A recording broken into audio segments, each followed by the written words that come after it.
Before we begin, please note that the information provided in this video is for educational and informational purposes only.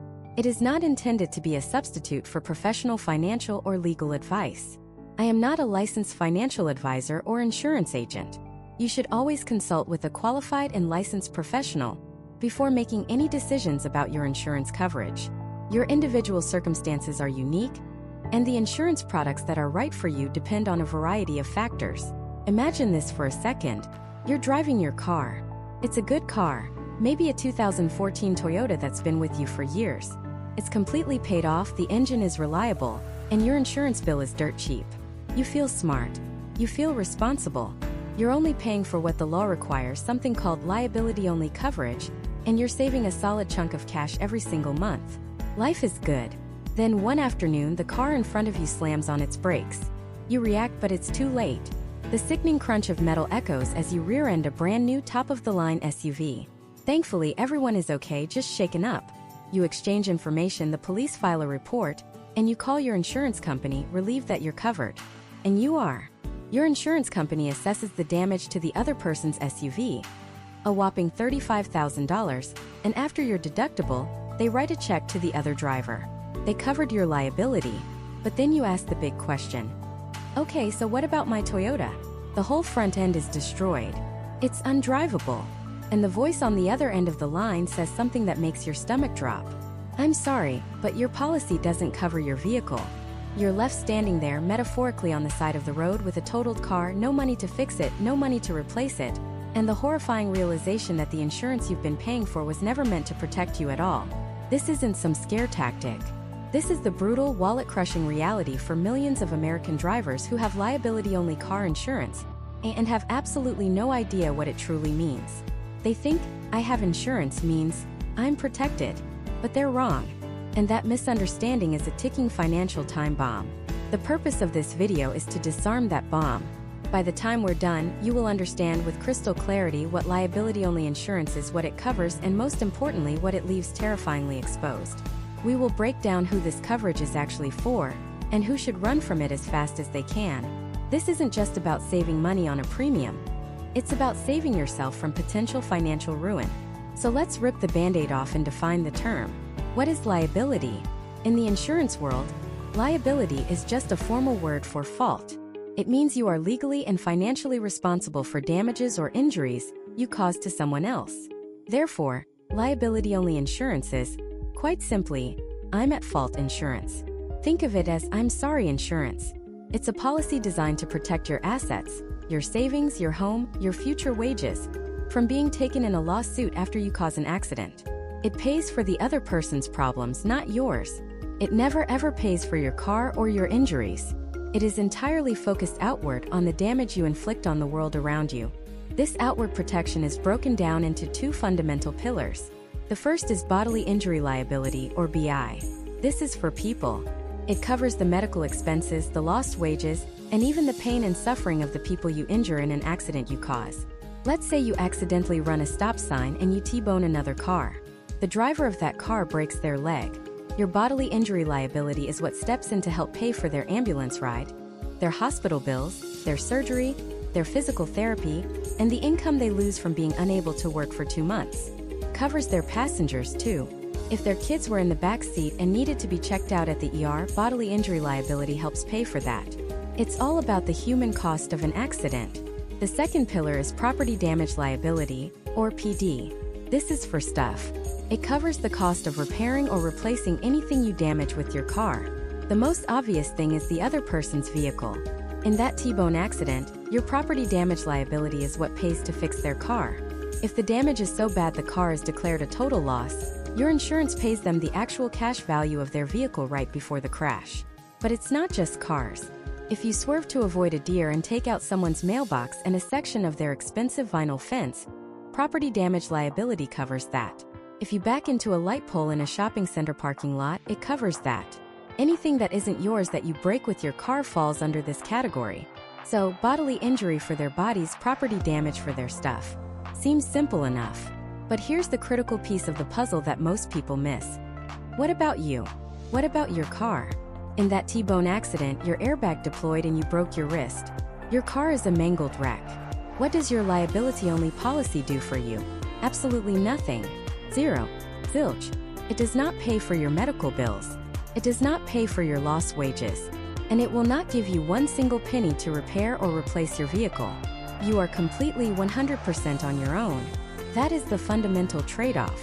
You get a lower monthly premium in exchange for accepting all of the financial risk for your own well-being and your own property. This is where we get into the state minimum trap. Every state, except for a couple of outliers, legally requires you to carry a minimum amount of liability insurance to drive. And because it's the cheapest legal option, millions of people sign up for it without a second thought.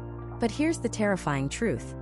These state-mandated minimums are often so ridiculously low they are practically useless in a moderate to serious accident. Let's take a common state minimum for property damage, which might be just $10,000 or $15,000. Think about that. The average price of a new car in the United States today is nearly $50,000. Even a decent 3-year-old used car can easily be worth $25,000 or $30,000. If you have a $15,000 property damage limit and you total a $40,000 vehicle, your insurance will pay its max $15,000 and then wash its hands of the situation. Where does the other $25,000 come from? Comes from you. The other driver's insurance company will sue you for it.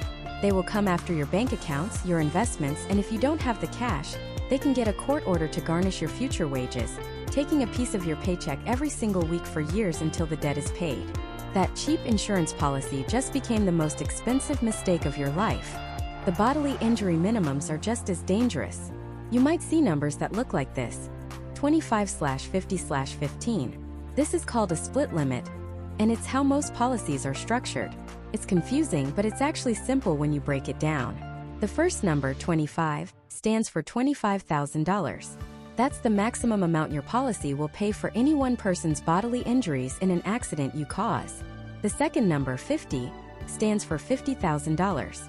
That is the maximum total amount your policy will pay for all bodily injuries combined in a single accident, no matter how many people are hurt. And the last number, 15, is the $15,000 maximum for all property damage in that accident. Let's see how fast that burns up. You cause a highway pileup involving 2 other cars. In the first car, the driver suffers a severe concussion and a broken collarbone. His medical bills quickly hit $40,000. Your policy has a $25,000 per person limit. So, it pays the first $25,000, and you are now personally on the hook for the remaining $15,000.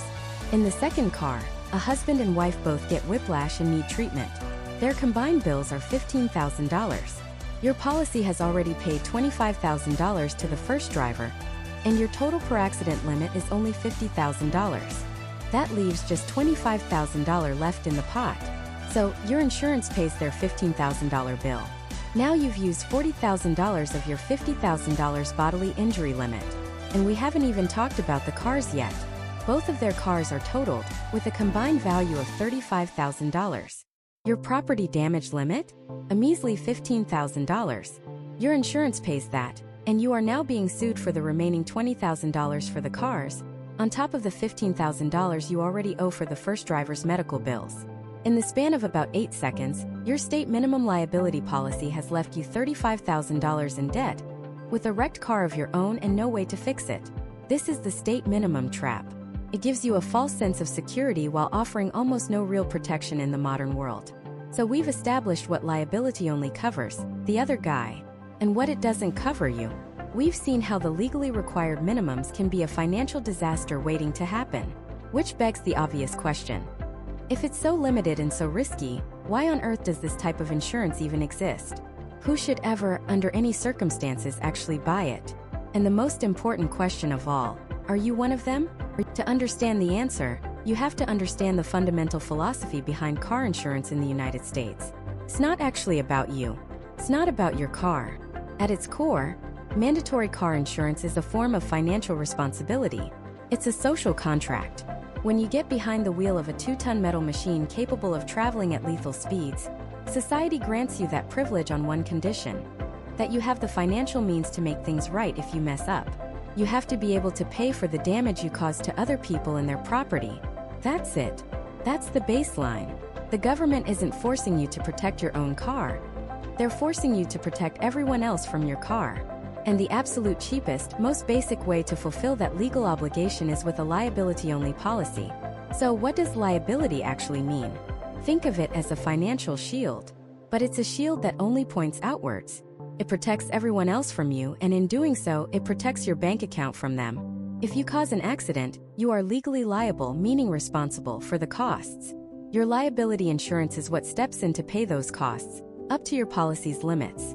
It's broken down into two critical parts: bodily injury and property damage.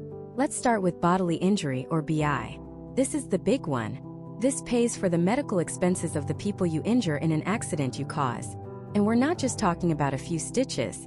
We're talking about ambulance rides, emergency room visits, surgeries, hospital stays, physical therapy, rehabilitation. But it goes even deeper. It can also cover their lost wages if they can't work because of the injuries you caused. And in many cases, it can even cover things that are harder to put a price on, like pain and suffering. If you hit a concert pianist and break their hand, you're not just on the hook for the medical bills. You could be responsible for their lost income for the rest of their career. Bodily injury liability is what stands between you and a lawsuit that could financially cripple you for life. Then there's the second part, property damage, or PD. This one is more straightforward. It pays to repair or replace whatever property you damage in an at-fault accident. The most obvious thing is the other person's car. You rear-end a brand new Mercedes? Your property damage coverage is what pays the bill to fix it. But it's not just cars. If you swerve off the road and take out someone's expensive custom-built brick mailbox, that's covered. If you slide on ice and crash through the front window of a coffee shop, your property damage coverage pays for the repairs to the building. It covers fences, light poles, bicycles, street signs, basically anything that isn't a person that you damage with your vehicle. So every state, with a couple of weird exceptions like New Hampshire, dictates the absolute minimum amount of this bodily injury and property damage coverage you must have to legally drive. These are called the state minimums. You've probably seen them written as a series of 3 numbers, like 25/50/25 or 15/30/5. It looks like a secret code, but it's actually incredibly simple. Let's use the numbers 25/50/25 as an example. The first number, 25, stands for $25,000. That's the maximum amount your insurance will pay for any single person's bodily injuries in an accident you cause. The second number, 50, stands for $50,000. That's the maximum total amount your insurance will pay for everyone's bodily injuries combined in a single accident. The third number, 25, stands for $25,000. That's the maximum amount your insurance will pay for all property damage in that same accident. So, if you hit one person and their medical bills are $40,000, your policy will only pay the first $25,000. The remaining $15,000? That's on you. If you hit a car with 3 people in it, and each has $20,000 in medical bills for a total of $60,000, your policy will only pay out a total of $50,000. The last $10,000? Again, that bill comes straight to you. It's a simple system, but this is where the danger lies. Because the state minimums are often shockingly, terrifyingly low. Let me paint you a picture. Let's say you live in California, where the state minimum for property damage is just $5,000. $5,000. Now imagine you're driving on the freeway. You glance down at your phone for just a second, it happens, and when you look up, traffic has stopped. You slam on the brakes, but it's too late. You rear-end a brand new Tesla Model 3. It's not a huge crash, but the bumper is crushed, a sensor is broken, and the trunk is dented. The Tesla owner takes it to a certified repair shop. The estimate comes back, $12,000. Your insurance company writes a check for $5,000 because that's the limit of your policy. The Tesla owner's lawyer then sends you a certified letter demanding you pay the remaining $7,000 immediately. You just spent $7,000 because you were trying to save a few bucks a month on your insurance. But let's make it worse. Let's say in that same accident, the force of your impact pushes the Tesla into the Honda CR-V in front of it. The Honda now has $4,000 in damage. The total property damage you caused is now $16,000. Your insurance still only pays $5,000 total. You are now personally on the hook for $11,000. And we haven't even talked about injuries yet. Let's say the Tesla driver gets whiplash and a concussion, an ambulance ride, an ER visit, a CT scan, and a few weeks of physical therapy later. Their medical bills total $18,000. The minimum bodily injury coverage per person in California is $15,000. so your insurance pays that. You are now responsible for the extra $3,000. So far, you're facing a personal bill of $14,000. But wait, the driver of the Honda CR-V you also hit? Her wrist was broken. That required surgery, plates, and screws. Her medical bills come to $35,000. Your policy limit is $15,000 per person, so your insurance pays the $15,000. You now owe her the remaining $20,000. Let's add it all up. Your liability-only state minimum policy paid out a total of $35,000. $5,000 for property damage and $30,000 for bodily injury. But the total cost of the accident you caused was $16,000 for the cars and $53,000 for the medical bills. That's a grand total of $69,000. After your insurance pays its share, you are left with a personal bill for $34,000. $34,000. They will sue you for it. They will win. And they will get that money. They can garnish your wages, putting a lien on every paycheck you earn for years. They can put a lien on your house. They can seize the money in your bank accounts. Your financial life as you know it is over. All from one moment of distraction and one decision to buy the cheapest insurance the law would allow. This is why liability-only insurance exists. It exists to satisfy a legal requirement, often at the lowest possible price point. It's for the person who says, "What is the absolute bare minimum I need to do to not get a ticket and be allowed to drive my car?" And that brings us to the most critical question. Who is this actually for? Who is the ideal candidate for a policy that carries this much risk? It's a smaller group of people than you might think, and their decision isn't based on just being cheap. It's based on a cold, hard financial calculation. The person who should buy liability-only insurance has a very specific profile. They are essentially deciding to self-insure the value of their own car. This means they drive an older, paid-off vehicle with a low market value. A car that, if it were totaled in an accident tomorrow, they could afford to replace with cash from their savings without it being a financial catastrophe. The cost to buy full coverage insurance for their 10-year-old Civic with 150,000 miles on it would be more than the car is even worth after just a couple of years. So they accept the risk. If their car gets stolen, or totaled by a falling tree, or damaged in a hit and run, they know they're getting $0 from their insurance company. They'll just have to eat the loss and buy another car. It's a calculated gamble on the value of their own vehicle. But self-insuring your own car is only half the equation. The real question isn't just about the value of your car. It's about the value of everything else you own. Your savings, your home, your future earnings. Because when your insurance runs out, that's what they come for next. So, how do you know if you have enough liability coverage to protect not just the other driver, but to protect yourself from financial ruin? We need to talk about your assets. Assets are everything you own that has value. And when we talk about a lawsuit, the definition of asset gets very, very broad. It's the obvious stuff, of course. The money in your savings and checking accounts. That's the first thing they look at. It's the equity in your home, that slice of your house that you actually own free and clear of the mortgage. It's your investment portfolio, your stocks, your mutual funds, that brokerage account you've been slowly building.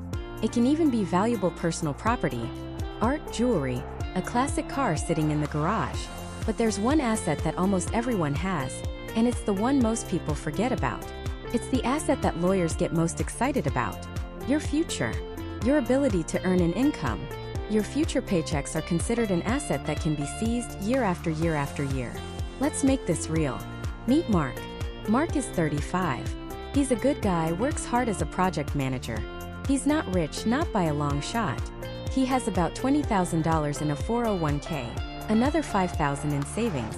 He owns a modest home, and after 7 years of payments, he's built up about $60,000 in equity. He drives a reliable 10-year-old Honda that's completely paid off. Like millions of Americans, Mark looked at his car insurance bill and wanted the cheapest option possible. He saw the state minimum and thought, that's the law, so that must be enough. In his state, the minimum bodily injury liability is $25.50. That's $25,000 per person, $50,000 per accident. Seemed like a lot of money, so he checked the box and saved himself about $40 a month. One rainy Tuesday afternoon, Mark is driving home.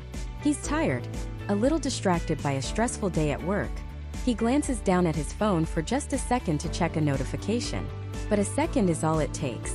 The car in front of him slams on its brakes. Mark looks up, but it's too late. He plows into the back of a brand new luxury SUV. The driver of the SUV is a surgeon, a specialist, and in the passenger seat is her husband. The accident is severe. The surgeon suffers a serious back injury and a complex wrist fracture on her dominant hand. Her career, which relies on steady hands and hours of standing in an operating room, is now in serious jeopardy. Her husband has a concussion and several broken ribs. The lawsuit comes a few months later, and the numbers are staggering. The surgeon's medical bills, including surgeries and months of intensive physical therapy, come to $300,000. Her husband's are another $50,000. That's $350,000 in medical bills alone. But that's just the beginning. The surgeon, who earns over $500,000 a year, is unable to work for 8 months.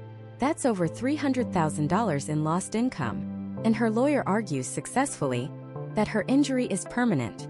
She won't be able to perform the same delicate, high-paying surgeries ever again, drastically reducing her future earning potential for the next 25 years of her career. The court values that future lost income at another $1 million. Add in damages for pain and suffering, and the final judgment against Mark comes in at $1.5 million. Mark's heart sinks. He calls his insurance company, and they deliver the news. The accident involved 2 people. His 25/50th policy means his insurance company will pay a maximum of $25,000 to the surgeon and $25,000 to her husband, a total of $50,000. They write the check, and their legal obligation is over. Mark is now personally, legally on the hook for the remaining $1,450,000. This isn't a movie. This is what happens next. The surgeon's attorney gets the court order and begins the process of collecting the judgment. First, they execute a bank levy. They find Mark's savings account, and that $5,000 is gone instantly. Next, they place a lien on his house. That $60,000 of equity he worked so hard to build? It's no longer his. He can't sell or refinance his home without that money going directly to the surgeon.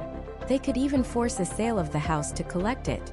Then they go after his investments. That $20,401,000 he was so proud of? Depending on state law, a portion of that or even all of it could be seized. But all of that combined is barely a drop in the bucket. It doesn't even cover 10% of what he owes. And this is where the real nightmare begins. The part that lasts for decades. Wage garnishment. The court orders Mark's employer to divert 25% of every single paycheck, after taxes, and send it directly to the surgeon's law firm. Every week, every month, every year. That $40 a month he saved on car insurance has now cost him a quarter of his income. He can't change jobs to escape it. The garnishment follows him wherever he goes. Promotions, raises? 25% of that is gone too. He is trapped in a state of financial servitude that could last for the next 20 or 30 years. All because he thought the legal minimum was enough. He didn't just lose an accident. He lost his future. Now you might be thinking, that's an extreme example. The other driver was a surgeon. But what if they were a plumber, an electrician, a software developer, a skilled trade worker who can't work due to a back injury? The numbers can get huge very, very quickly. You have no control over who you get into an accident with. You don't get to choose for it to be someone who is unemployed with no medical bills. You hit who you hit, and you are responsible for making them whole again. The single most dangerous thought you can have about car insurance is, I don't have enough assets to be sued. It's fundamentally wrong. If you have a job, you have an asset. If you plan on earning money for the rest of your life, you have a massive asset. And a lawyer will happily take a piece of that asset every month for the next 2 decades. So how do you protect yourself? You start by seeing liability insurance not as a legal chore, but as a fortress you build around your life. The walls of that fortress are your liability limits. The state minimum 25/50th is a paper-thin fence.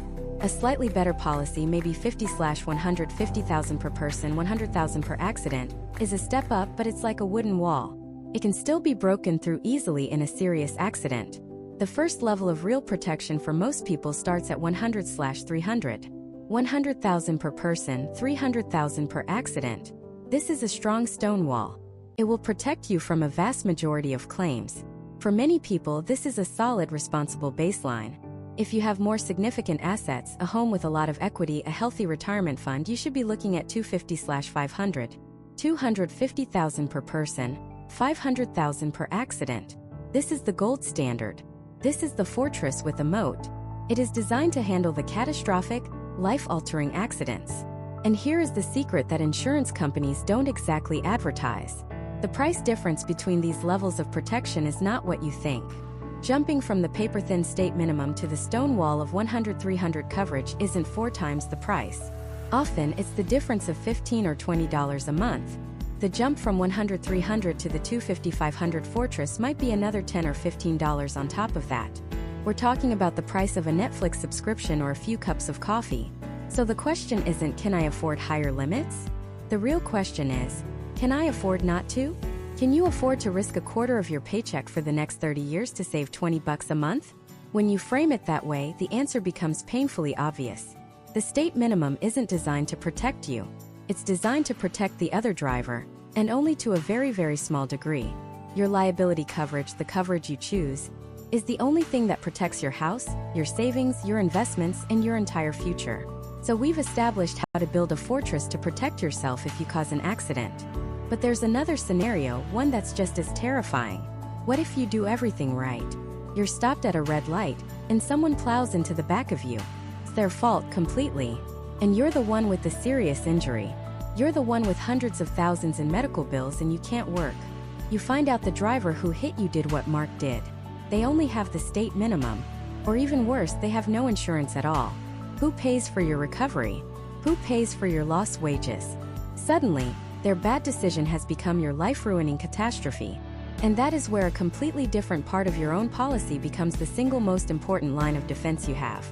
It's called uninsured and underinsured motorist coverage. And it is not an exaggeration to say that for millions of Americans, it has been the line between a bad accident and total financial annihilation. Let's break that down because the names sound clunky, but the concept is brilliantly simple. Uninsured motorist coverage, or UM, protects you when you are hit by a driver who has no insurance at all. They broke the law, they got behind the wheel with zero coverage, and they crashed into you. In that moment, your uninsured motorist coverage steps in and acts like the insurance the other driver should have had. It pays for your medical bills, pays for your physical therapy. It covers your lost wages because you can't work while you're recovering, and even compensate you for pain and suffering. It essentially says, the other guy was irresponsible, but we're not going to let his mistake ruin your life. Your own policy becomes your safety net. Now, what about that other scenario? The driver who caused the crash has insurance, but it's the bare minimum $25,000 policy we talked about earlier. Your hospital bill alone is $150,000. This is where the second part of this dynamic duo comes in. Underinsured motorist coverage, or UIM. Underinsured is the key. Their insurance pays out its maximum, that $25,000. But that leaves you with a staggering $125,000 in remaining bills. That's when your UIM coverage kicks in to cover the difference, paying that remaining balance up to the limit you selected on your own policy. Think about that. In both scenarios, no insurance or not enough insurance. It's your policy that swoops in to save you. This isn't about fixing your car's bumper. This is about fixing your life. Let's make this real. Imagine a woman named Jessica. She's a 35-year-old graphic designer, a responsible driver, never even had a speeding ticket. She's driving home from a client meeting on a Tuesday afternoon. The light turns green. She proceeds through the intersection.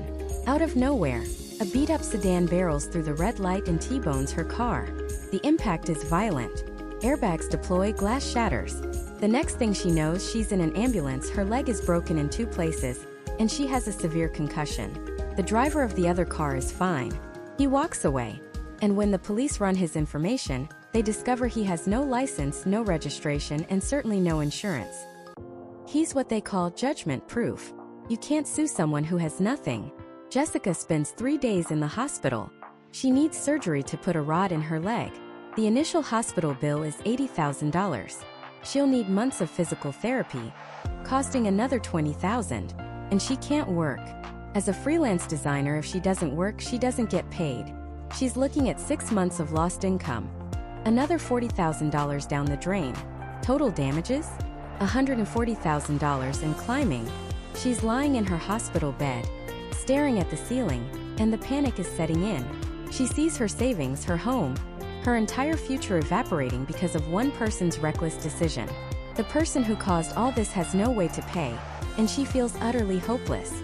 Then, she remembers a conversation she had with her insurance agent years ago. She calls them, her voice trembling, and the agent says 5 words that change everything. "Jessica, you have uninsured motorist." Suddenly, there's a path forward.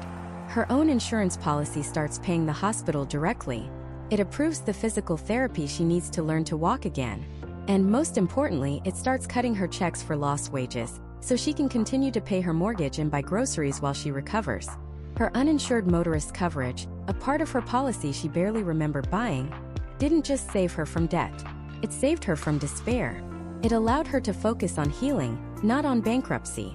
This coverage is your personal financial bodyguard, and it typically comes in 2 distinct forms. The one we've been talking about, the one that covers medical bills and lost wages, is called Uninsured Motorist Bodily Injury, or UMBI. This is the absolute 100% non-negotiable part. The second part is called Uninsured Motorist Property Damage, or UMPD. This, as the name implies, covers the damage to your car when an uninsured driver hits you. Now, if you have collision coverage on your policy, and we'll get to that later, it would also cover the damage. But UMPD often has a much lower deductible. So instead of paying a $500 or $1,000 collision deductible, your UMPD deductible might only be $250. It's an extra layer of protection specifically for your vehicle in this exact scenario. Now, I know what some of you are thinking. This sounds great, but I have good health insurance. Why do I need to double pay for medical coverage? This is one of the most common and most dangerous misconceptions about car insurance. Relying on your health insurance after a car accident is like using a garden hose to fight a house fire. It's better than nothing, but it is not the right tool for the job. First, your health insurance has deductibles, copays, and out-of-pocket maximums. A serious accident will blow through those instantly, leaving you on the hook for thousands of dollars before your good health insurance even pays a dime. Your uninsured motorist coverage can cover those initial costs. Second, and this is the big one, your health insurance does not pay your mortgage. It doesn't buy your groceries. It doesn't cover your car payment. Health insurance pays doctors and hospitals. It does absolutely nothing to replace your income when you're physically unable to work. Uninsured motorist bodily injury coverage is designed to cover lost wages, ensuring your life doesn't fall apart financially while you're recovering physically. This is a monumental difference. Third, health insurance doesn't compensate for pain and suffering. In the legal world, this isn't some vague concept. It's real compensation for the trauma, the chronic pain, the loss of ability to enjoy your life, the permanent scars. These are non-economic damages that can be a massive component of a personal injury claim, and your health insurance policy won't give you a single penny for them. Your UM coverage can. So, how much do you need? There's a very simple rule of thumb. You should carry uninsured and underinsured motorist limits that are at least equal to the bodily injury liability limits you carry for others. Think about the logic there. If you've decided that you need $100,000 of liability coverage in case you hurt someone else, you are acknowledging that it's possible to cause $100,000 worth of medical damage in a car accident. If you can do it to someone else can do it to you. You are simply giving yourself the exact same level of protection you're giving to a total stranger. It's the golden rule of insurance. Protect yourself as you protect others. The cost for this level of protection is often shockingly low. For the peace of mind it provides, it is arguably the single best value in the entire world of insurance. You are spending a few extra dollars a month to protect yourself from a 6-figure, life-altering catastrophe caused by one of the 32 million uninsured drivers on the road. You can't control their choices. You can't force them to be responsible. The only thing you can control is your own safety net. So now you're protected from lawsuits if you cause a crash, and you're protected from financial ruin if an uninsured driver hits you. Your assets are shielded, and your health is covered. But what about the second most expensive thing you probably own? The thousands or tens of thousands of dollars of steel, glass, and technology sitting in your driveway? What happens when the accident is your fault? Or when a tree falls on your car in a storm? Or it gets stolen from your driveway? In those moments, your liability coverage and your uninsured motorist coverage mean absolutely nothing. To protect the massive investment you've made in your vehicle, you need 2 completely different coverages that most people think are the same thing, but their differences could cost you a fortune. These 2 coverages are called collision and comprehensive, and the reason they cause so much confusion is because they sound similar, they often get bundled together, and they both protect the same thing, your car. But what they protect your car from are 2 completely different worlds of risk. Get them confused and you could find yourself with a totaled car and an insurance company telling you, "Sorry, you're not covered." Let's start with collision. The name says it all. This coverage pays to repair or replace your vehicle after it is damaged in a collision with another object. That could be another car, a telephone pole, a guardrail, a building, even the ground if your car flips over. The most important thing to remember about collision coverage is this. It typically covers you when you are at fault. Let me tell you about a guy named David. David is a fantastic driver. 15 years on the road, not a single at-fault accident. He's the guy who always uses his turn signal, who leaves 3 car lengths of space, who never texts and drives. Because he's so safe, when he bought his new $40,000 crossover, he figured he could save a few bucks on insurance. He thought, "I'm not going to cause an accident, so why do I need to pay for collision coverage? I'll just keep my liability insurance, that's the law." One Tuesday night, he's driving home from a late meeting. It's raining, the roads are slick, and he's tired. He takes a familiar curve a little too fast. The tires lose their grip for just a split second. The back end of the car slides out, and before he can correct it, his brand new crossover slams sideways into a concrete median. The airbags deploy, the car is a mangled wreck, but thankfully David is completely unharmed. He calls a tow truck, gets a ride home, and the next morning he calls his insurance company to file a claim. He explains what happened. The agent on the other end is sympathetic, but then delivers the devastating news. "David," she says, "I see here you only have liability coverage. That means we'll pay to repair the damage you caused to the city's concrete median. But since you don't have collision coverage, we can't pay for any of the repairs to your vehicle." David was speechless. In a single moment of fatigue, his $40,000 investment had vanished. He was now stuck with a massive car loan for a vehicle that was sitting in a scrapyard, all because he tried to save maybe $30 or $40 a month. That is the power and the absolute necessity of collision coverage. It is the shield that protects your asset from your own human error. Now, when you have collision coverage, you also have something called a deductible. The deductible is the amount of money you have to pay out of pocket before your insurance company starts paying.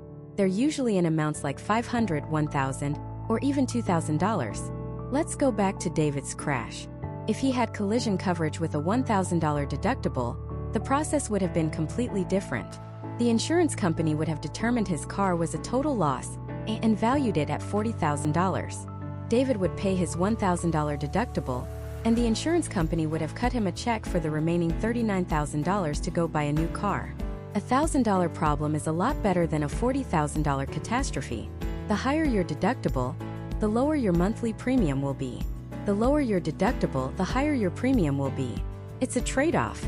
You're either paying a little more each month for the peace of mind that a claim will cost you less, or you're saving money each month but taking on the risk of a larger out-of-pocket expense if you have an accident. So that's collision. It's for when your car hits something. But what about all the other bad things that can happen to a car? What about theft? Vandalism? What about a freak hailstorm that makes your car look like a golf ball?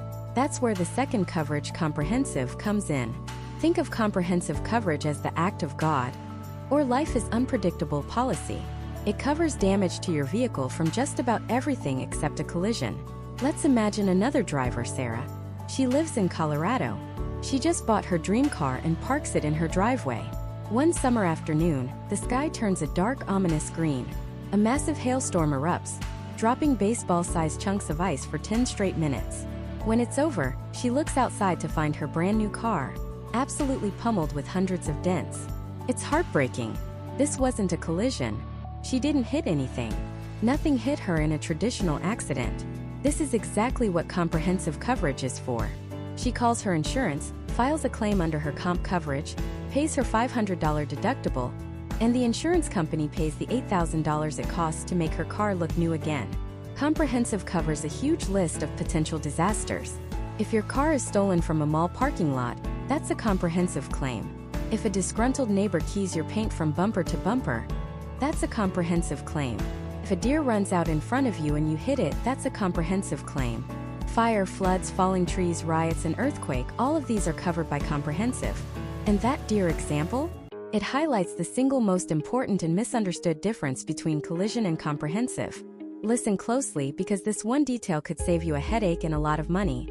If you are driving down a country road and a deer jumps out and you hit the deer, that is considered a non-collision event. The damage to your car is covered under your comprehensive policy, which often has a lower deductible and doesn't usually raise your rates as much as an at-fault accident. But if you are driving down that same road, the deer jumps out and you swerve to miss the deer, and in doing so you run off the road and hit a tree, that is a collision claim. You collided with an object. It will be treated as an at-fault accident. Your claim will be against your collision coverage. Your deductible might be higher, and your rates are more likely to go up.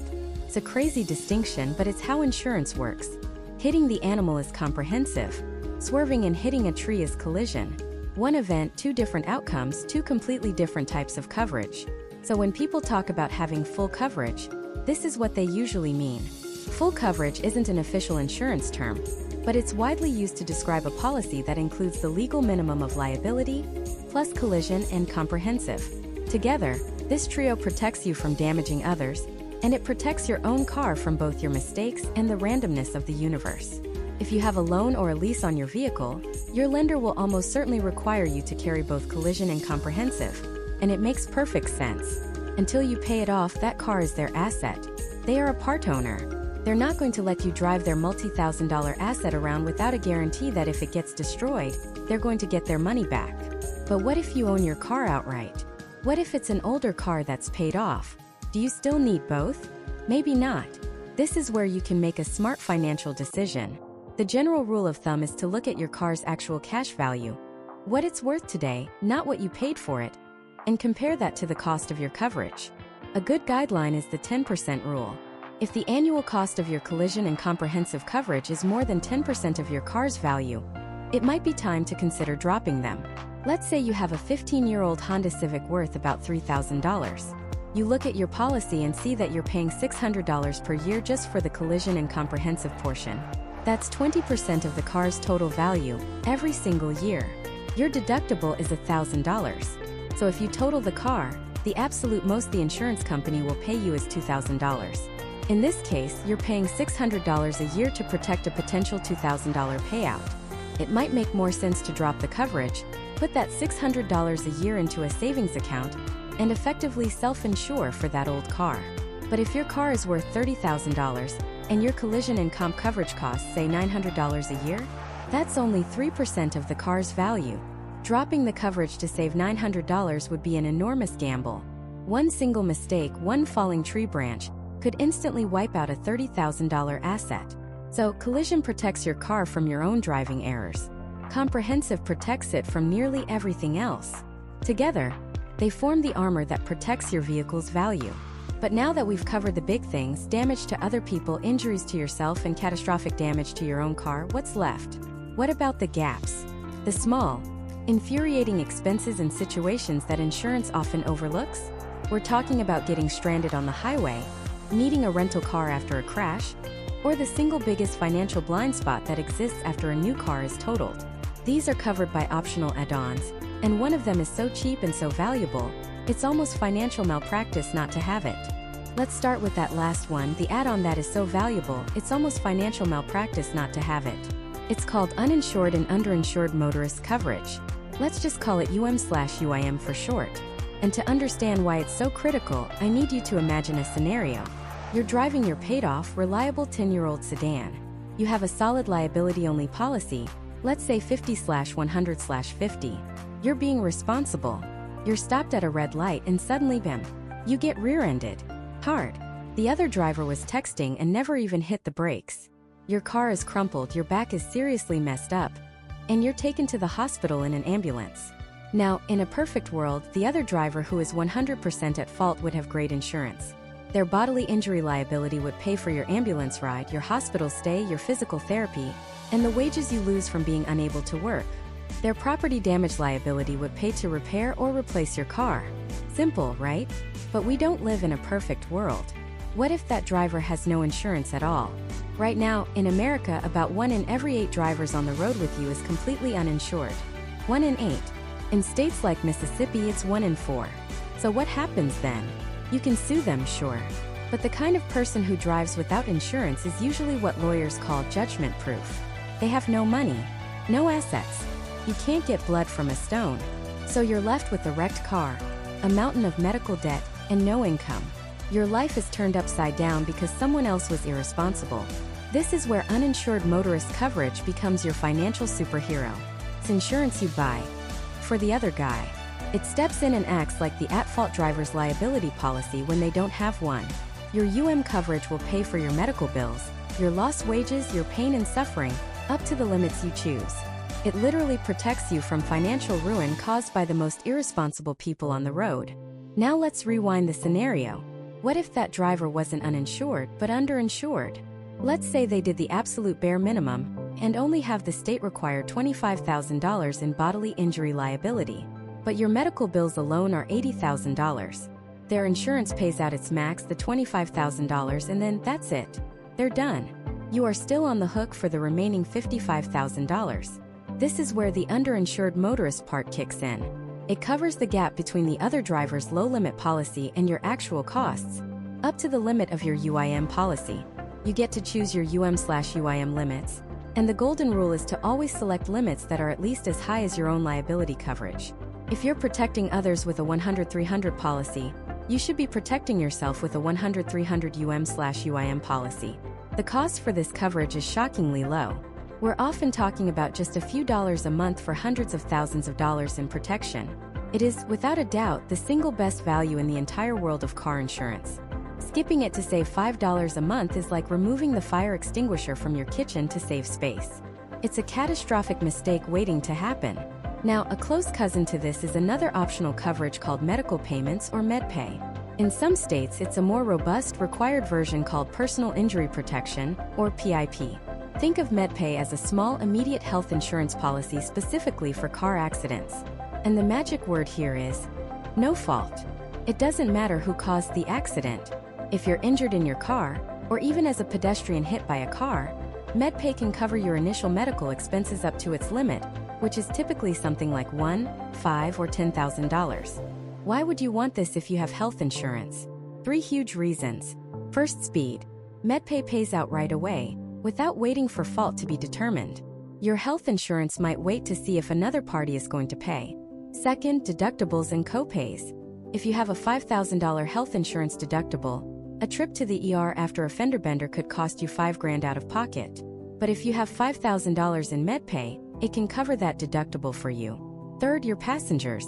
MedPay covers not just you, but anyone riding in your car. It's a way of taking care of your friends and family without getting into a messy argument about who is at fault. It's an inexpensive layer of goodwill and immediate financial first aid. Personal injury protection, or PIP, takes this concept and puts it on steroids. In no-fault states, PIP is mandatory and it becomes your primary source of recovery after an accident, regardless of who is at fault. It doesn't just cover medical bills. It can also cover a percentage of your lost wages, and even essential services like childcare if your injuries prevent you from taking care of your kids. It's designed to get you back on your feet quickly without having to sue anyone. So we've protected ourselves from uninsured drivers, and we've set up an immediate fund for medical bills. But what about getting around? If your car is in the shop for 2 weeks after an accident, how do you get to work? To school? To the grocery store? Are you going to spend $50 a day on Uber? That's $700 in 2 weeks. This is where another cheap, but incredibly valuable add-on comes in: rental reimbursement. For usually less than the cost of a single fancy coffee per month, this coverage will pay for a rental car while yours is being repaired after a covered claim. It has a daily limit and a total limit, something like $40 per day up to a maximum of $1,200. Now there's a critical catch for liability-only drivers. This coverage only works for a covered claim. If you only have liability and you cause an accident, your policy isn't paying to fix your car, so there's no covered claim, and rental reimbursement won't kick in. But, and this is a huge but, if you are hit by an uninsured driver, and you have that uninsured motorist property damage coverage we talked about, that becomes the covered claim that fixes your car. And that, in turn, activates your rental reimbursement. It's the perfect 1-2 punch. The other guy's mistake won't just get your car fixed. It'll also ensure you have a way to live your life while it's happening, all for a few extra dollars a month. Finally, there's the ultimate convenience coverage: roadside assistance. This is exactly what it sounds like. It's for when you run out of gas, lock your keys in the car, get a flat tire, or your battery dies. For $1 or $2 a month, you get a 1-800 number to call for a tow, a jumpstart, or a locksmith. Is it absolutely necessary? No. You could pay for a service like AAA, or you could just pay for a tow out of pocket when you need one. But bundling it with your insurance is often the cheapest and easiest way to get that peace of mind, knowing that you'll never be truly stranded on the side of the road. So let's take a step back. A bare-bones state minimum liability policy is a piece of paper that makes you legal. It offers almost no real-world protection. A smart liability-only policy starts with much higher limits, like 100/300/100. Then, you add that non-negotiable uninsured/underinsured motorist coverage to match. You add a small amount of MedPay for immediate medical needs. And for a few dollars more, you add rental reimbursement and roadside assistance for convenience and to keep your life running smoothly. This package is a powerful, intelligent way to protect your assets and your health without paying for the most expensive coverages of all. But you'll notice everything we've just added, every single thing, is still focused on paying for injuries, or paying for damage you do to other people, or helping you out when other people damage your car. We still haven't addressed the single biggest question that most people have. What if I hit a patch of ice and slide into a pole? What if a deer runs out in front of me? What if a hailstorm turns my car into a golf ball? Or someone just steals it from my driveway? In all of those cases, a liability-only policy, even a great one with all these add-ons, pays you exactly zero for your car. To cover the actual metal, glass, and rubber of your own vehicle, you have to leave the world of liability only behind and enter the world of what people call full coverage. And that requires two final, crucial pieces of the puzzle. They are the most expensive, the most misunderstood, and the ones that determine whether your car is ultimately fixable or just a pile of scrap. These two coverages are called collision and comprehensive, and they are fundamentally different from liability. Remember, liability was all about paying for the damage you do to other people and their property. It was your financial shield against the world. Collision and comprehensive, they're not for the world. They're for you. They are the coverages that fix or replace your car. Let's start with collision. The name is pretty straightforward. Collision coverage pays to repair or replace your car if it's damaged in a collision with another object. That could be another car, a telephone pole, a guardrail, a fire hydrant, or even the curb you misjudged while parking. The most important phrase in that definition is this: regardless of fault. Imagine you're driving on a cold morning. You hit a patch of black ice you didn't see, lose control, and slam sideways into a concrete median. It's a single-car accident. You are, by definition, at fault. There's nobody else to blame. Your liability coverage does nothing here, because you didn't damage anyone else's property. If you only have liability insurance, this is where the story ends. You call a tow truck, you pay to have your mangled car hauled to a junkyard or your house, and you start browsing for a new car with whatever money you have in the bank. Your $10,000, $20,000, $40,000 asset is gone, just like that. But if you have collision coverage, the story is completely different. You make a claim, an adjuster inspects the damage, and the insurance company pays for the repairs. Or if the car is damaged so badly that the repairs would cost more than the car is actually worth, what they call a total loss, the company will cut you a check for the actual cash value of your vehicle, right before the accident happened. Now there's a catch, and it's a big one. It's called your deductible. The deductible is the amount of money you have to pay out of pocket for a repair before the insurance company pays a single dime. It's your share of the risk. The most common deductible amounts are $500 or $1,000. Let's use that black ice scenario.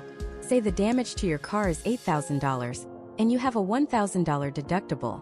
You pay the body shop the first $1,000. Your insurance company then pays the remaining $7,000. If the damage was only $900, you wouldn't even make a claim because the entire cost is less than your deductible. You just pay it yourself. This is the fundamental trade-off of insurance. A lower deductible, say $250, means you pay less out of pocket when you have an accident. But it also means your monthly or semi-annual insurance premium will be higher. A higher deductible, like $1,500 or $2,000, will lower your premium because you're agreeing to take on more of the financial risk yourself. You're telling the insurance company, "Don't worry about the small stuff, I can handle a $2,000 hit. I only need you for a catastrophe." Choosing your deductible is a personal financial decision.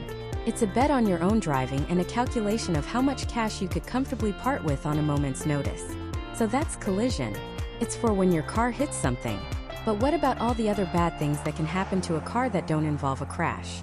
This is where the second, and arguably more misunderstood, coverage comes in. Comprehensive. A better name for it would be other than collision coverage, which is what it's technically called in the industry.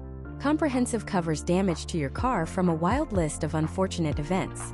We're talking about theft, vandalism, fire, hail, flooding, falling objects like tree limbs, and even hitting an animal. Yes, you heard that right.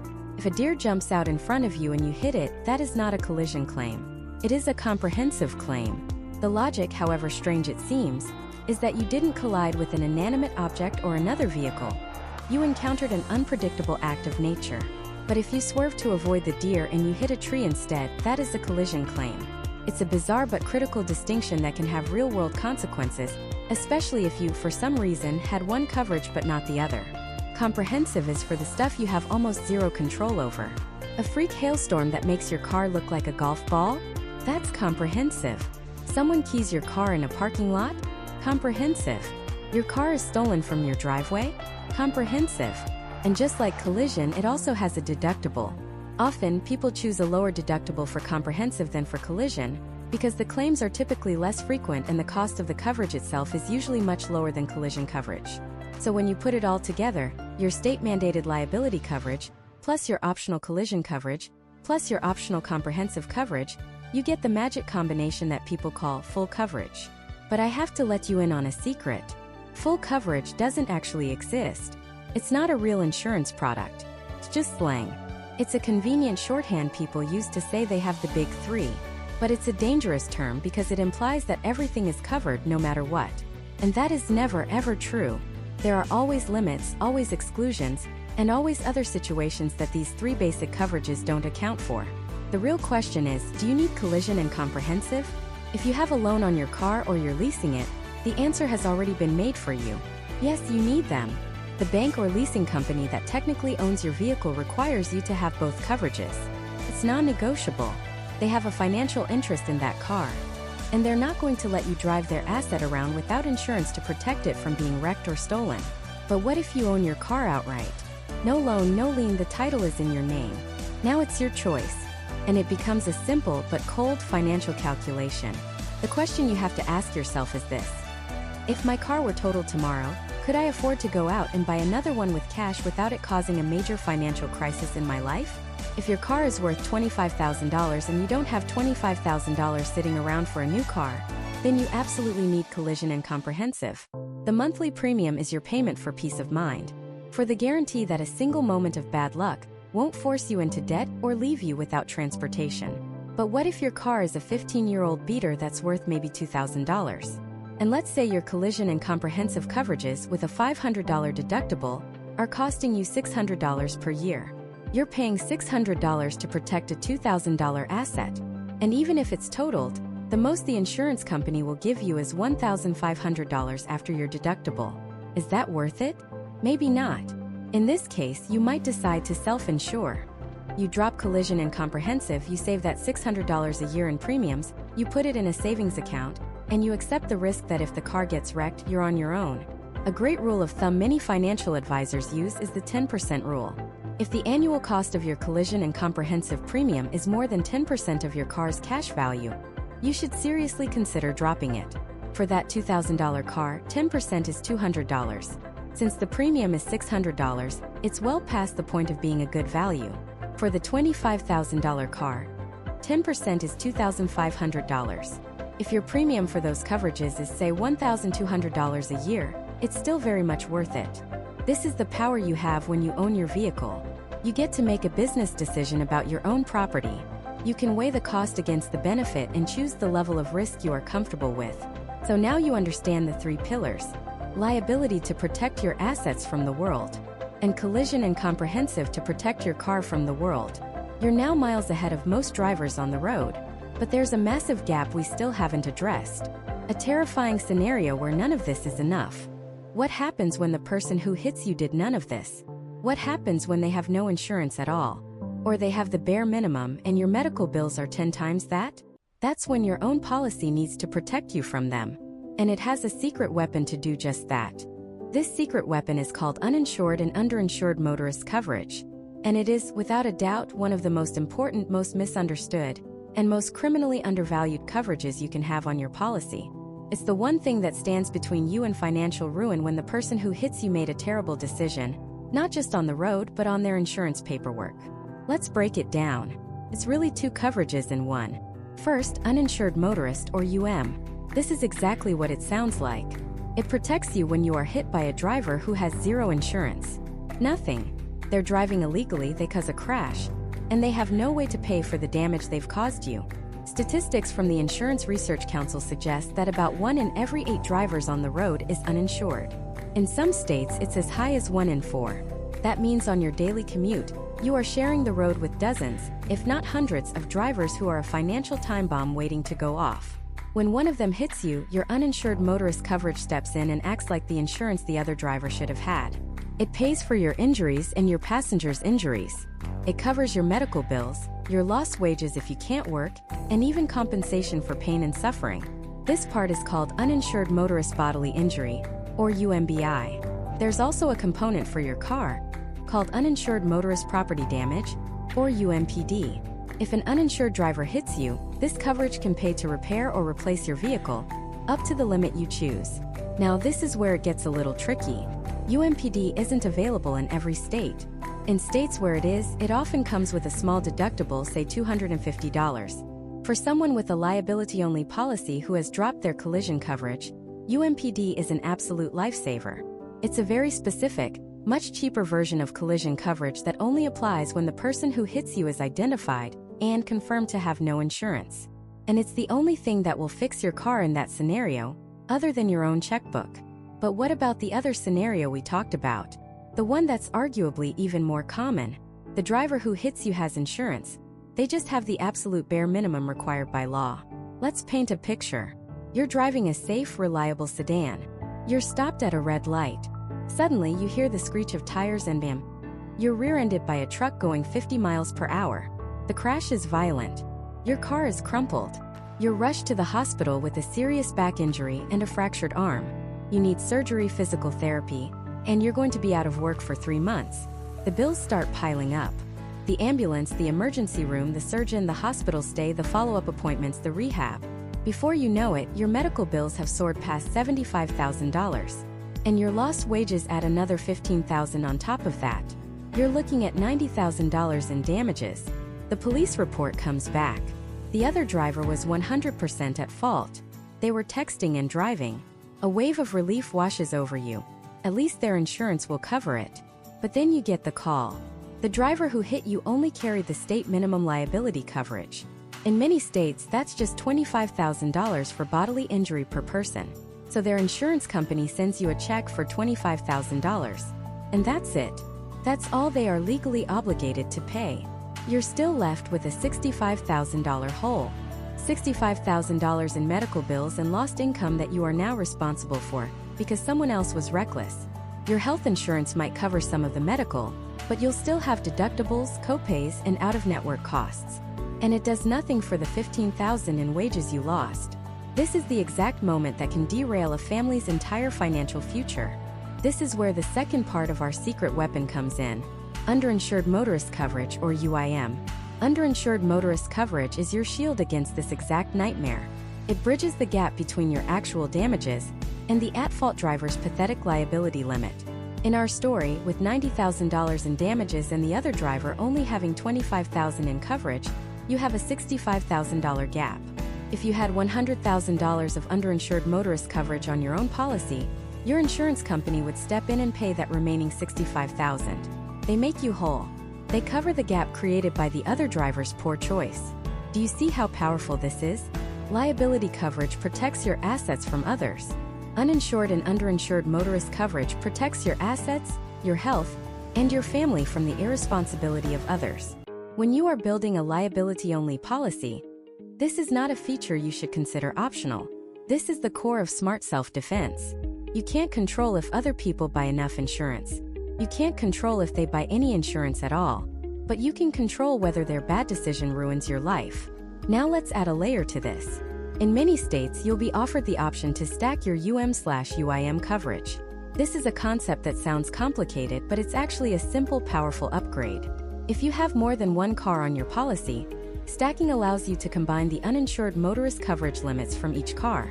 Let's say you have 2 cars, and you have UM/UM limits of $100,000 per person and $300,000 per accident on each. If your policy is non-stacked, your limit is always $100,000, no matter which car you're in. But if you pay a little extra for stacked coverage, you can combine them. Now your coverage limit is $200,000 per person. You've effectively doubled your protection for a very small increase in your premium. If you have 3 cars, you could triple it. If stacking is available in your state, it is one of the single best bargains in the entire insurance world. It's a force multiplier for your financial safety net. And let's not forget the most terrifying scenario of all, the hit and run. A car sideswipes you on the highway, sending you into the guardrail, and then they speed off into the night. You never get their license plate. They vanish.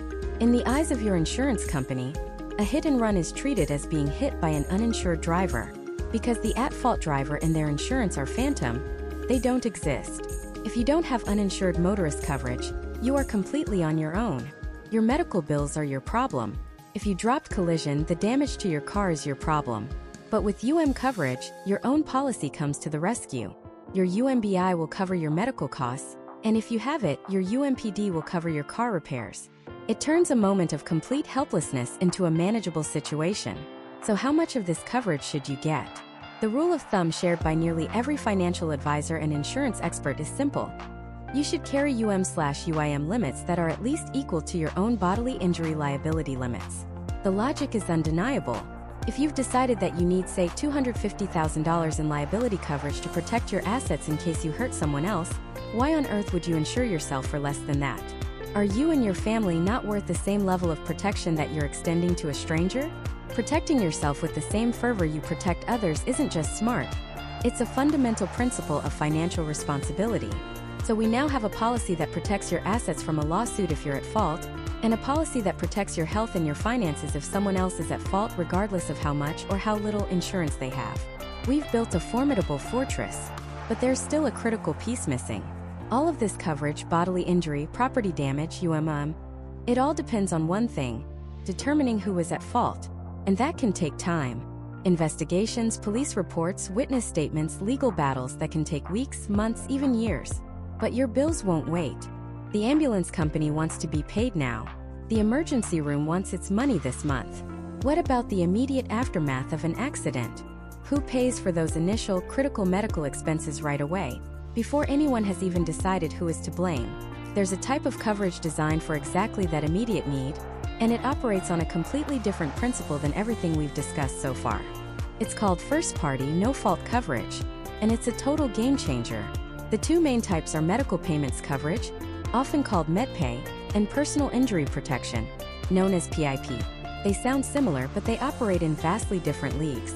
Let's start with MedPay. Think of MedPay as the financial first aid kit for your car. Its job is simple, direct, and incredibly fast.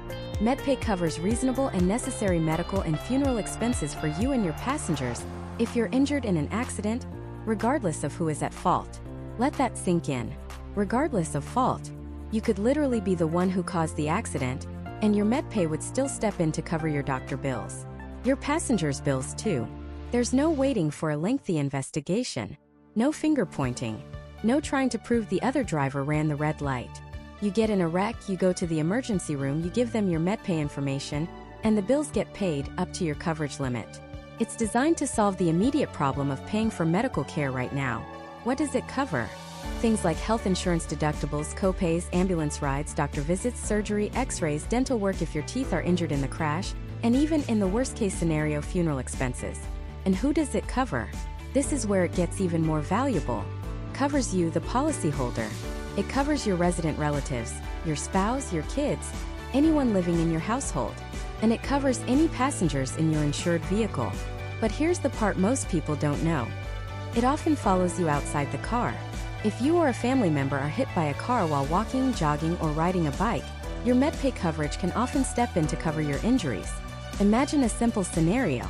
You're in a minor fender bender at a 4-way stop. Both you and the other driver claim you had the right of way. It's your word against theirs. Your neck is sore and you want to see a doctor just to be safe. Without MedPay, you'd have to pay out of pocket or use your health insurance, and then hope to get reimbursed months later once the insurance companies finally figure out who's paying. But with just a small amount of MedPay coverage, say $5,000, you can go to the doctor that afternoon. You can get physical therapy. You can get the care you need without a single thought about the cost or the blame. It removes the immediate financial stress so you can focus on getting better. MedPay is typically optional and very inexpensive, often just a few dollars a month, but its value in a moment of crisis is immense. Now, if MedPay is the financial first aid kit, then Personal Injury Protection, or PIP, is the full-blown trauma center and recovery plan. It takes the concept of no-fault coverage and expands it far beyond just medical bills. PIP is so comprehensive, so important, that many states, known as no-fault states, legally require every driver to carry it. Like MedPay, PIP covers your medical expenses regardless of who caused the accident. But that's where the similarities end. PIP is designed to protect your entire life from the disruption an injury can cause. The single biggest difference? PIP can cover lost wages. If you're injured in a car accident and a doctor says you can't work for 6 weeks, PIP can reimburse you for a significant portion of the income you're losing.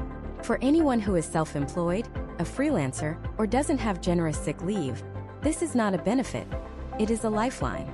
It's the difference between recovering peacefully and facing eviction. But it doesn't stop there.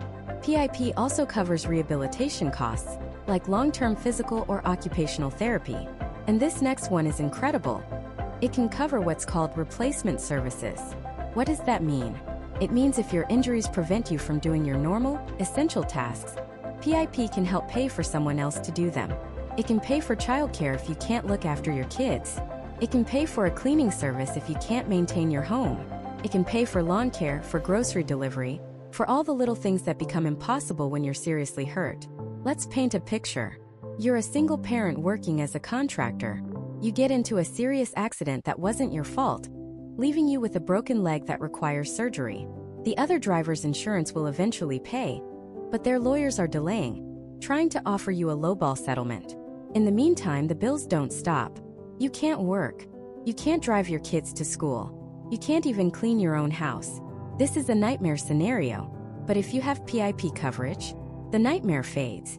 Your PIP policy immediately starts paying for your surgery, your hospital stay, and your physical therapy.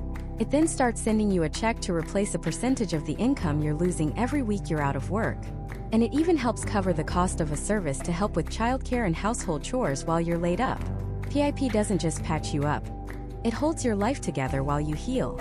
It ensures that one bad moment on the road doesn't trigger a complete financial and personal collapse. So to be crystal clear, MedPay is for medical bills only. PIP is for medical bills plus lost wages, rehab, and replacement services. Because PIP is so much broader, it is more expensive than MedPay and typically has much higher coverage limits, often reaching tens of thousands of dollars. Whether you are required to have it or have the option to buy it depends entirely on your state's laws. The dozen or so no-fault states like Florida, Michigan, and New York mandate it. The idea in these states is to have your own insurance handle your injuries quickly to keep smaller claims out of the court system. In other states known as tort or at-fault states, PIP might be available as an optional add-on. Now I know what you're thinking. I have great health insurance. Why would I need to pay extra for MedPay or PIP? This is one of the most common and most dangerous misconceptions in the world of car insurance. And the answer reveals the true power of these coverages. First, your health insurance has deductibles and copays. A single trip to the emergency room can easily cost you hundreds or thousands of dollars out of pocket before your health plan even begins to pay. MedPay and PIP can be used to pay for those exact costs. You can use your car insurance to pay your health insurance deductible. With the right setup, you could walk away from a serious injury with zero out-of-pocket medical expenses. Second, your health insurance might not cover everything. Many plans have exclusions for things like certain types of chiropractic care, acupuncture, or cosmetic dental work to fix a chipped tooth. MedPay and PIP are often more flexible and will cover treatments directly related to a car accident that your health plan might deny. Third, and this is the most critical point of all, your health insurance will never ever pay you for the work you miss. It will not replace your lost income. It will not pay for someone to mow your lawn. It is purely for medical treatment. Only PIP coverage is designed to protect your income stream and your ability to manage your daily life after an injury. And finally, think about your passengers. What if you're driving friends to dinner and get into an accident? Your stellar health insurance policy does absolutely nothing for them. If they get hurt, they're on their own facing their own medical bills. This creates an incredibly awkward and potentially lawsuit-inducing situation. But if you have MedPay or PIP, your policy extends to everyone in the car. You become a responsible host. You're telling every person who buckles up in your car, if something happens, we're covered. Don't worry. That peace of mind is priceless. So while bodily injury liability protects your assets from others, MedPay and PIP protect you and your passengers from the immediate, devastating consequences of an injury. They are your safety net. They are fundamentally selfish coverages, in the best way possible. They are about taking care of number one. But we're still missing two huge pieces of the puzzle. We've covered damage to other people's cars and injuries to other people. We've now covered injuries to ourselves. But what about the single biggest asset we haven't talked about yet? Your own car. What happens when your car is mangled in a crash? Or worse, stolen from your driveway or smashed by a falling tree? Liability insurance won't pay a dime for that. For that, you need the final two major types of coverage, the ones that truly protect your investment in the vehicle itself. These are collision and comprehensive coverage. Let's break them down, because understanding these two is the final key to unlocking the entire car insurance puzzle and deciding if liability only is right for you. First up, collision coverage. The name is pretty straightforward. This is the coverage that pays to repair or replace your own car if it's damaged in a collision with another object. That object is usually another car, but it could also be a tree, a guardrail, a light post, or even a pothole that sends you spinning. Here's the critical part. Collision coverage kicks in regardless of who is at fault. If you cause the accident by rear-ending someone, your liability insurance pays for their car, and your collision insurance pays for your car. If someone with no insurance hits you and drives off, your collision coverage pays for your car. It is your car's personal bodyguard in any kind of crash. Now, let's talk about comprehensive coverage. This is a bit of a confusing name. It doesn't mean it comprehensively covers everything. A better name would be non-collision coverage, or act of God coverage.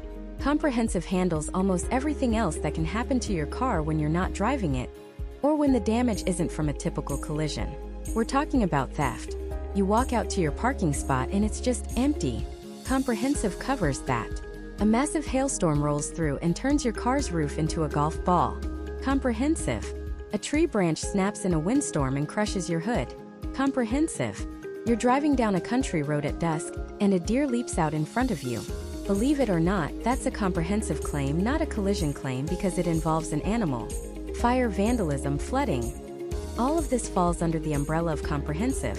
It's the coverage that protects your car from the sheer, random chaos of the world.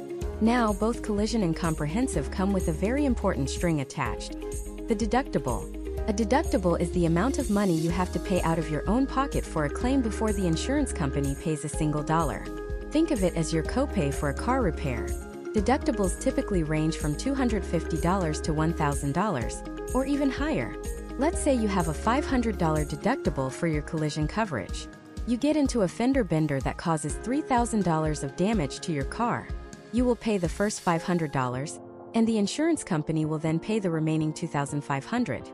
If the damage is only $400, you're on your own. The insurance company pays nothing because the cost is less than your deductible. Here's the trade-off, and it's a big one.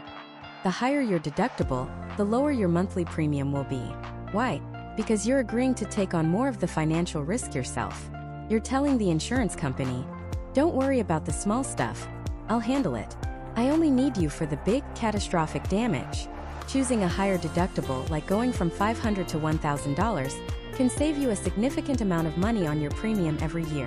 But you absolutely must have that $1,000 saved up and ready to go in an emergency fund. So, this brings us to the ultimate question we've been building towards this entire time. When do you drop collision and comprehensive and go with liability only? The answer isn't a specific age or a number of years. It's a cold, hard financial calculation. It boils down to three simple questions. Question number 1. What is the actual cash value or ACV of your car? Notice I didn't say what you paid for it. I didn't say what it's worth to you. The ACV is what your car is worth in today's market. Right now, taking into account its make, model, year, mileage, and condition. You can get a good estimate from sites like Kelley Blue Book or Edmunds. This number is brutally important, because it's the absolute maximum amount an insurance company will ever pay you if your car is totaled. They will not pay to buy you a brand new car. They will pay you what your old car was worth 1 second before the crash. Question number 2. How much are you paying for collision and comprehensive coverage per year?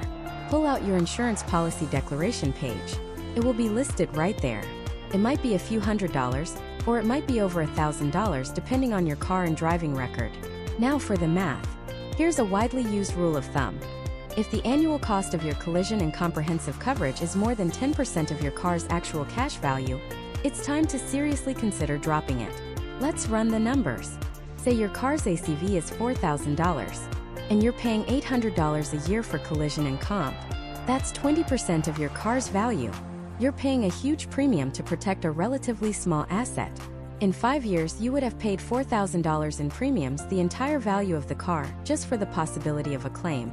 In this scenario, switching to liability only could be a very smart move.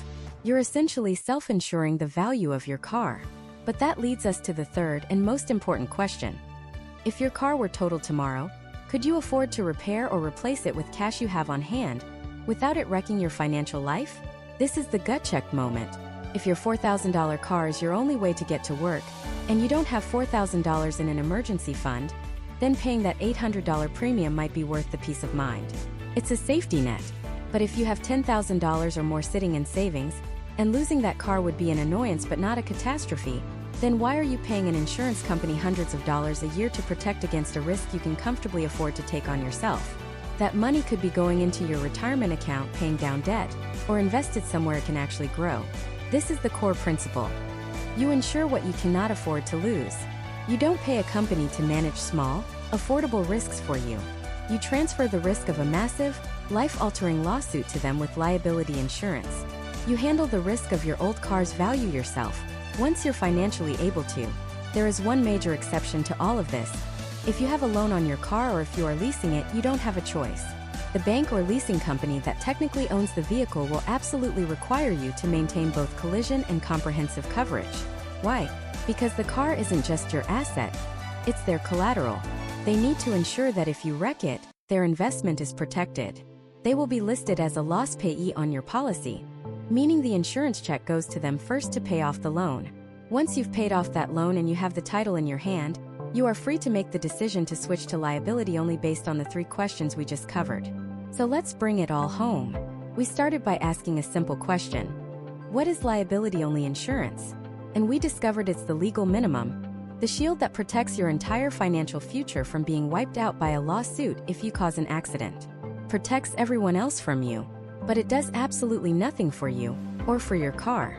To protect your own vehicle, you need collision and comprehensive. Collision for crashes, comprehensive for chaos. And the decision to keep or drop them isn't about emotion. It's about math. It's about comparing your car's value to your premium cost and, most critically, your own financial stability. Insurance isn't just a bill you have to pay. It's a financial tool.